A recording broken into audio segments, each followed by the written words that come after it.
இயேசு கிறிஸ்துவின் இனிய நாமத்தில் அன்பின் காலை வாழ்த்துக்கள். மறுபடியும் மத்தேயு சுவிசேஷம் 10ஆம் அதிகாரம் 4ஆம் வசனத்தில் யூதாஸ் காரியத்தை குறித்து வேதம் சொல்லுது.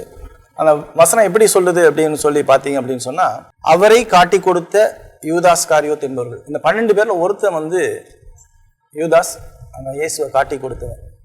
ஒரு விஷயத்தை எப்பொழுதும் திருச்சபை இல்லாட்டி விசுவாசிகள் சரியாக புரிஞ்சிருக்கணும். அதில் எல்லா ஊழியக்காரனும் அவசியமாக நல்லவனாக இருக்கணுங்கிறது இல்லை. இதில் போலியானவங்க இருக்க முடியும், ரட்சிக்கப்படாதவங்க இருக்க முடியும். நியமிக்கப்பட்ட ஒரு மனுஷன்லேயே ஒருத்தன் என்னவா இருந்திருக்கிறான் அப்படின்னு சொன்னால், பொல்லாதவனாக இருந்திருக்கான், இயேசுவை காட்டி கொடுத்தவனாக இருந்திருக்கான். அவனை வேதமே சொல்லுது, அவனை யூதாஸ் காரியோத் அப்படின்னு சொல்லுது. ஆகவே எந்த மனுஷனையும் கிறிஸ்துவுக்கு நிகராக நினைக்கக்கூடாது. இன்னைக்கு இது பெரிய பிரச்சனை என்னென்னா, நிறைய ஊழியர்களை கடவுளாக்கிறது.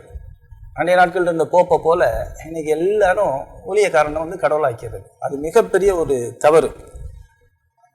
அடுத்தது, ஊழியக்காரன் தப்பு செய்ய மாட்டான் அப்படின்னு நினைக்கிறதும் தவறு. சரியாக புரிஞ்சுக்கங்க. ஊழியக்காரனும் தப்பு செய்ய முடியும், பாவம் செய்ய முடியும், விழ முடியும்.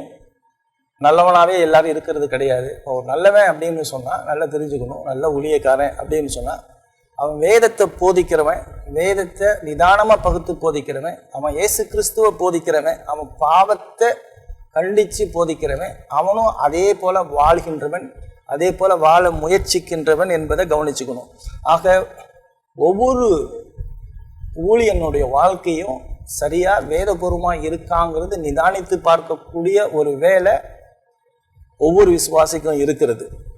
ஆக சபையுடைய வேலை என்னன்னா, ஊழியக்காரனுக்காக தொடர்ச்சியாக ஜெபிக்கணும். அவன் வேதத்தை போதிக்கணும், அவன் வேதத்திலேருந்து இயேசுவை போதிக்கணும், அவன் இயேசுவை பின்பற்றுகிறவனா இருக்கணும். கடைசி வரைக்கும் அவனுக்காக சபை மக்கள் ஜெபிக்கிறவனா இருக்கணும். இயேசுவை போதிக்காத, தனக்கு மகிமையை சேர்க்கிற எந்த மனுஷனும் ஊழியக்காரன் இல்லை. இந்த வசனம் 10:4 என்ன சொல்லுது அப்படின்னு சொன்னால், அந்த 12 பேரில் ஒருத்தன் காட்டி கொடுத்து இயேசுவை மறுதளித்து, இயேசுவை காட்டி கொடுத்து நரகத்துக்கு போனான்னு சொல்லி பார்க்குறோம். ஆக மிக கவனமாக விசுவாசிகள் போதகரை சரியான முறையில் தெரிந்து கொண்டு, வேதத்தை போதிக்கிறவர்களிடத்தில் இருந்து வேதத்தை கற்றுக்கொண்டு இயேசுவை பின்பற்ற கர்த்தர் இந்த காலை நேரத்தில் உங்களுக்கு கிருபையும் இரக்கமும் பாராட்டுவார்.